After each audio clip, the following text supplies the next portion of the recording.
Vous avez toujours rêvé d'être courtier immobilier? Vous voulez savoir c'est quoi les secrets pour pouvoir prospérer dans le domaine de la vente et de l'achat de maison?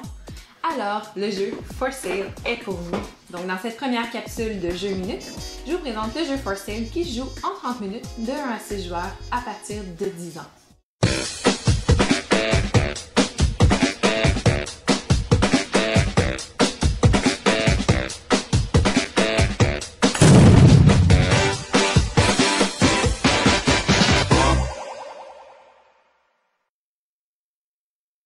Le jeu de For Sale se divise en deux étapes. La première est la phase d'achat de maison. La deuxième est la phase de vente de maison. Je vous présente ça tout de suite. Première étape, on sépare les cartes, donc les chèques et les maisons, et on les mélange. Ensuite, une fois que c'est bien mélangé, on met de côté les chèques, on en aura besoin plus tard. Ensuite, une fois que les cartes sont mélangées, on prend nos 84 jetons de 1000 $ et on les sépare en parties égales à travers les joueurs. Donc, si on joue à 3, j'y vais de façon très précise en ce moment, on sépare et on distribue à chaque joueur. Ensuite, c'est le moment de l'achat de maison. On place les cartes devant nous, on en découvre autant que le nombre de joueurs. Donc, dans ce cas-ci, on joue à 3, on en découvre 3. Et ensuite, c'est le moment des enchères. Donc, à partir du premier joueur, on commence les enchères. Donc, le premier joueur mise 1 $, le deuxième joueur décide de miser 2 $, le troisième joueur suit avec 3 $. On continue ainsi de suite jusqu'à temps que le premier joueur, ou en fait qu'un joueur, décide de passer. À ce moment-là, si le deuxième joueur ici décide de passer, ce qu'il fait, c'est qu'il reprend la moitié des pièces qu'il avait misées. Donc, dans ce cas-ci, 1 $, le ramène et perd son $, et prend la carte la plus faible, dans ce cas-ci, le 4.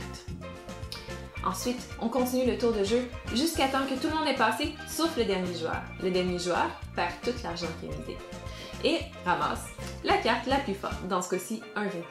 Il faut spécifier que les maisons varient de 1 à 30. Donc 29, c'est quand même une bonne mise. Une fois qu'on a tous perdu notre argent, qu'on a ramassé nos cartes et que on continue les enchères. On va continuer comme ça en révélant une carte par joueur jusqu'à ce que, en fait, on ait acheté toutes les maisons sur le jeu. Donc, à chaque tour, on mise en gardant secrètement l'argent qui nous reste. Puis, dès que tous les joueurs ont passé, le dernier joueur paie la totalité de sa mise et ramasse la maison la plus forte. Dès qu'on n'a plus d'argent, on est obligé de passer à chacun des tours. Donc, il faut gérer son argent de façon minutieuse. Une fois que toutes les maisons sont achetées, on passe à la deuxième phase de la partie. On est rendu à la deuxième partie du jeu, la vente de maison. Donc, c'est à ce moment-ci qu'on sort les chèques. Et même principe que tantôt. On installe le paquet sur la table et on révèle face visible autant de chèques que de nombre de joueurs. Donc, dans notre cas, on est 3. Ensuite, chacun des 3 joueurs ont leur carte maison. Chacun sont censés avoir le même nombre de cartes maison.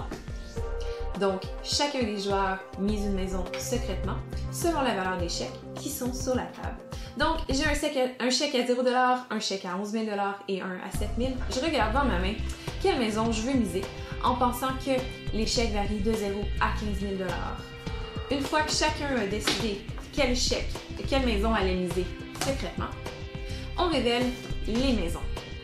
Et ensuite, on y va dans l'ordre de la valeur des maisons. Donc, la maison qui vaut le moins cher, donc dans ce cas-ci, la 8, rapporte le chèque qui vaut le moins cher. Donc, dans ce cas-ci, le 0. La maison qui vaut 9 rapporte le chèque qui vaut 7 000 $. Et la maison qui vaut 22 rapporte le chèque qui vaut 11 000 $. On les met face cachée, on redistribue une carte par joueur et on recommence. Donc, on remise secrètement nos maisons pour acheter les chèques. Donc, on fait ça jusqu'à ce qu'on ait vendu chacune de nos maisons et ensuite, on est rendu à la phase de fin de jeu. Maintenant qu'on a vendu toutes nos maisons et qu'on est enrichi, on calcule la valeur de chacun de nos chèques, puis si on a été raisonnable pendant la partie des enchères, on calcule les pièces qui nous restent et c'est notre total. Et j'ai pas vraiment besoin de vous le dire, mais je vous le dis quand même, le montant le plus haut l'emporte. En cas d'égalité, celui qui a le plus de pièces de monnaie l'emporte. Et voilà, c'était For Sale.